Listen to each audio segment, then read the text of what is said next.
15 of Bitcoin's biggest psychopaths came together to make this video. Viewer discretion is advised.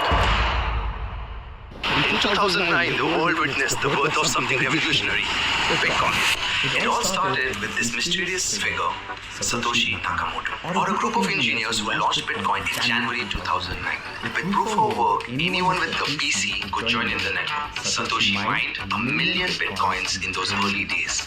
Back then, the reward was 50 Bitcoins for every block, that was every 10 minutes. Among the early adopters were Hal Finney, Dustin Trammell, and Marty Malby. Hal Finney received the first Bitcoin transaction on January 12, 2009. But back then, Bitcoin wasn't worth anything. It is said in October 2009, approximately 5,000 Bitcoins were sold for $0.0009 each. That's about 1,200 Bitcoins for $1. From humble beginnings to a global revolution, Bitcoin has come a long way. And the journey continues. 2010, the year of Satoshi. Not this one, and also not this one. This was the year Satoshi posted most of his ideas on the Bitcoin Talk forum. When he was implementing new changes, Bitcoin was finally arriving in the real world. Most famously, he could purchase 2 pizzas for 10,000 Bitcoin. The first Bitcoin exchange emerged, and Bitcoin started trading for 3 cents. But back then, it was pretty hard to buy and store your Bitcoin. They didn't have something like this. They didn't even have seed phrases. In August, there was an inflation bug, causing 92 millions to be produced. But within hours, the developers fixed the problem. In November, the market cap passed 1 million, partly because WikiLeaks contemplated adopting Bitcoin as a payment method. And this may have led to the end of Satoshi itself. He stated, "WikiLeaks has kicked the hornet's nest and the swarm is headed toward us." And with this, Satoshi logged off and never came back. I'm Ben with the BTC Sessions, and this is your daily session. Now, what do you need to know about Bitcoin in 2011? Let's go. January 28th, 25% of all Bitcoins are mined. February 1st, Ross Ulbricht launches the Silk Road Darknet market. February 9th, Bitcoin reaches parity with the US dollar for the first time. April 16th, Time Magazine publishes an article on Bitcoin. June 14th, WikiLeaks begins accepting Bitcoin donations. June 19th, Mt. Gox has a security breach and foreshadows its eventual demise. June 29th, BitPay launches the first smartphone wallet. August 20th, first Bitcoin conference is held in New York City. August 23rd, P2 Pool, decentralized mining pool, mines its first block. September 6th, Husacious coins are launched. These are physical coins with preloaded private keys. December 12th, the largest mining fee ever recorded is paid for 171 Bitcoin. And in terms of price, Bitcoin starts the year at 30 cents, on 100x's to over $30, and then drops by 90% to finish out the year around the $4 range. You got all that? This was your daily session. You don't buy Bitcoin. No, you can. There are currency traders online. Yeah, 1 Bitcoin's worth 1 Bitcoin. But that's not how it gets into circulation. You mine it, like gold. The guy who invented it created this program that releases blocks of Bitcoin over time. In 2012, Bitcoin was recovering from a market crash of greater than 90%. Insecure wallets and exchange hacks cost users their funds. Stories linking its use to criminal activity started to begin. And as the old saying goes, it is TikTok next block. And at block 210,000 marked the end of its first epoch. Bitcoin's first halving occurred in November of 2012. 2013 was wild. The Bitcoin's price was a roller coaster. It skyrocketed to $260, then dropped before soaring again to over $1,200. Early investors had their moment of glory. The FBI shuts down the dark web market Silk Road, seizes over 26,000 Bitcoin, and arrests its founder, Ross Ulbricht, representing a crackdown on free market principles. No non-violent offender has ever gotten such a long sentence. Free Ross! Huge companies such as WordPress, Microsoft, and Baidu started to accept Bitcoin payments. But they chickened out shortly after due to volatility. Oops! HODL! Yes, the term hodl was born from a typo in a drunken rant on a forum. Remembering people to never panic sell their Bitcoin. The year closed with a cold splash from China. Banning financial institutions from dealing with Bitcoin. A move that sent prices tumbling. But hey, guess what? Bitcoin stands invincible. The year started with a bang, with the Bitcoin price at 800. But that was short-lived, because China bans Bitcoin banking. Silk Road 2.0 collapses. Ross Ulbricht goes to trial. Charlie Shrimp gets arrested. Who's Charlie Shrimp? The CEO of a Bitcoin exchange. Vitalik starts crowdfunding Ethereum. Taylor Swift abandons country music. Bitcoin gets forked. Journalist fights Satoshi. I'm not in Bitcoin. It's the wrong Satoshi, and the real one tells people to stop harassing him. Oh yeah, did I mention Mount freaking Gox, the largest Bitcoin exchange in the world, losing 850,000 Bitcoin, causing a cascade of other Bitcoin exchange failures and never-ending despair. But yeah, just another year on Bitcoin. What else is new? With Mt. Gox destroyed, a series of other exchanges getting hacked left and right, and the block size wars in full swing, tech bloggers and puppet economists got to pat themselves on the back and finally declared that Bitcoin was dead. But if you didn't listen to them, you got to pick up Bitcoin at about $190 a coin. And while the price of Bitcoin remained relatively low, fees definitely did not. Satoshi's chosen successor for Bitcoin development, Gavin Andresen, pushed for a controversial fork that would update the Bitcoin block size, allowing more throughput at the cost of decentralization. And while this led to a vigorous debate as to who really controlled Bitcoin, we can all agree that Craig Wright definitely did not. But that wouldn't stop him from suing anyone and everyone who said he wasn't Satoshi. 8 years later, multiple courts would declare that he was indeed not Satoshi, to which the real Satoshi would respond, "Kiss my fluffy ass, you sad little bitch." 2016 was wilder than a raccoon in a dumpster. This big shot crypto exchange, Bitfinex, gets hacked for 120,000 Bitcoins. Turns out it was these two lovebirds who eventually got caught. Bitcoin itself remains unhacked. Can't say the same for its demented cousin Ethereum. In June, 40% of its total supply be gone. Scarecrow and friends decide to split their centralized database into two paths. The hacked version continues as Ethereum Classic, and the new version arbitrarily reverses transactions for shareholders. To this day, Ethereum remains the top shitcoin. So much for immutability.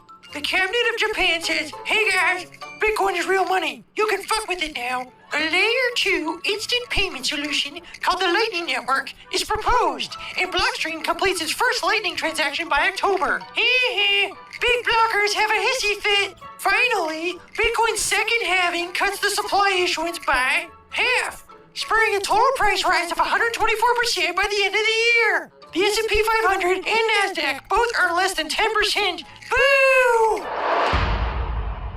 Bitcoin breaks the four figures mark in January 2017, kicking off what will become known as the year of the bubble wrap. In March 2017, the SEC rejects a spot ETF. It only took them another 7 years to approve it. In August, Bitcoin forked off, leading to the creation of some shit cryptocurrency called Bitcoin Cash. In September, China banned ICOs. Think of ICOs like Web3, NFT, DeFi, Metaverse tokens, but even more scammy. In November, the controversial SegWit2x upgrade was cancelled, and Bitcoin bubbled up some more. And in December 2017, Bitcoin hits an all-time high and pops to $20,000.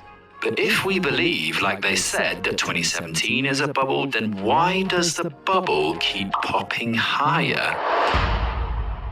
George Soros referred to Bitcoin as a bubble. Bitcoin's price started to slide rapidly and continued to plummet throughout the year. The decline was primarily driven by regulatory concerns, security breaches at exchanges, and a general market correction after the speculative frenzy of 2017. Despite the colossal collapse in Bitcoin's price and other nefarious activities by the broader crypto space, the spirit of Bitcoin was very much alive. Nevertheless, critics claimed it dead. Many people were distracted by shiny crypto tokens that claimed to fix all the problems with Bitcoin. At the same time, the Lightning Network saw significant development and growth. It addressed scalability issues by enabling faster and cheaper transactions. Later that year, an inflatable rat covered with Bitcoin references was erected in front of the Federal Reserve. The year ended with Bitcoin at $3,200.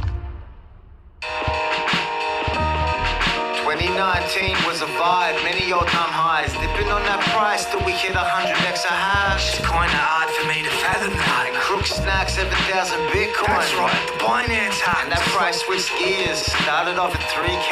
13,000 by the mid-year. China and India, they acted like foes. What do you mean? Bitcoin opposed, but Switzerland, Malta, Germany, Japan, all welcome growth and like a ring on a finger. Taproot got cryptos. Absolutely, the same with Schnorr signatures. I like to hear you rhyme that. Not to get all up in the particulars, but if you need to, of course, privately with the Schnorr, verify the transaction was yours. Clever thinking. Yeah, definitely different. Whatever happened to Libra? Got beat down and left in the wind. Thus congressional sections, he wasn't destined to win. And with a spotlight on Bitcoin, got lots more adoption, futures, TradFi, services for hodlers. That weren't really hodling, were they?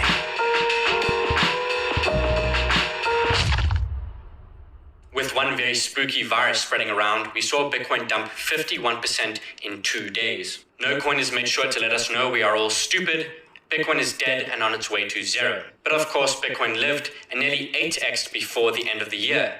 Faces were melted and bears destroyed. Block 630,000 was mined, making this Bitcoin's third successful halving and reduced the reward from 12.5 to 6.25 BTC. We saw a huge new entrant into the Bitcoin space. Michael Saylor and MicroStrategy adopted Bitcoin as their primary treasury reserve asset and ended the year with over 70,000 coins acquired with $1.125 billion US dollars. Finally, in 2020, Craig Raw released the first public version of Sparrow Wallet, one of the best Bitcoin wallets available today.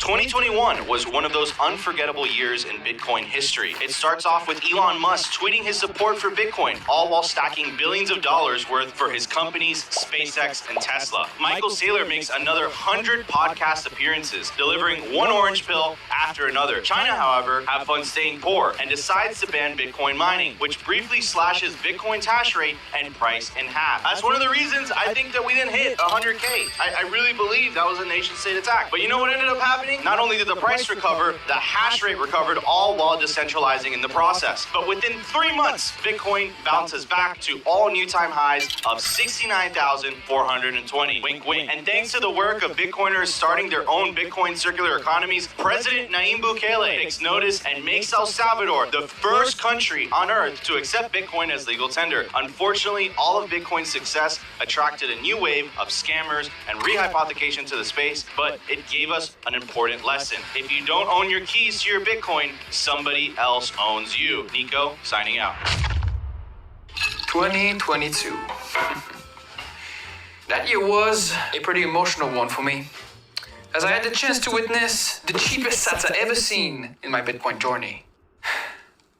And thanks to this guy, the new Bitcoin supervillain. 2022 saw some epic crypto collapses. The Terra Luna meltdown, the FTX implosion, the Celsius fraud, and many more. People that really wanted to own Bitcoin got their money stolen from them. But actually, that's not what I want to focus on. Let's talk about the good stuff instead. A president of a country tweeted that they are buying Bitcoin every single day. The Treasury Secretary even recited the legend of Satoshi Nakamoto. And the builders continued to craft infrastructure to onboard the next generation of Bitcoiners. So 2022 wasn't that bad after all. Because you know what they say, what doesn't kill you makes you stronger. Good luck trying to kill us. Anyway, on to the next one. Not gonna lie, I had a pretty good year. Only because you're measuring your price in me. I'm just happy I was able to be part of the Bitcoinery as Peter's ordinal collection. Yeah, love it or hate it. I mean, you can't deny ordinals and inscriptions caused quite a stir this year. So on brand. You know, it's pretty impressive that magic internet money is practically mainstream now. What with FASB, fair value accounting, presidential candidates accepting you for political donations, I'm not jealous. Well, Bitcoin is for anyone. Anyone including terrorists and money launderers. Oh, that's rich coming from the currency that's funded every war and coup since 1913. And is still responsible for over 99% of money laundering, terrorist financing, and other dark deeds. I mean, it's not like Jeffrey Epstein used Bitcoin. Dude, I thought you had my back. Not since 1971. Burn. But back to you, Bitcoin. You beat the SEC, and soon you'll have ETFs just like me. How does it feel? Honestly, I don't care, but if it gives more people exposure to me, fine. Maybe it'll encourage them to go down my rabbit hole. Phrasing. Boom. 2024, we did it, gang. We got those Bitcoin ETFs and another Bitcoin halving under our belt. But Bitcoin isn't really about any of that. Bitcoin's about preserving your wealth. Bitcoin's about enabling your independence. Bitcoin is about future-proofing your money. And while every year of Bitcoin's life is important, its most important years are yet to come. We don't buy Bitcoin for our first name. We buy Bitcoin for our last name. So congratulations and welcome to the 5th epoch of the most influential asset this world has ever seen. Awesome, well done you guys. Hey, put it there, G. You. Love you, honey. Good job. All right, we're done.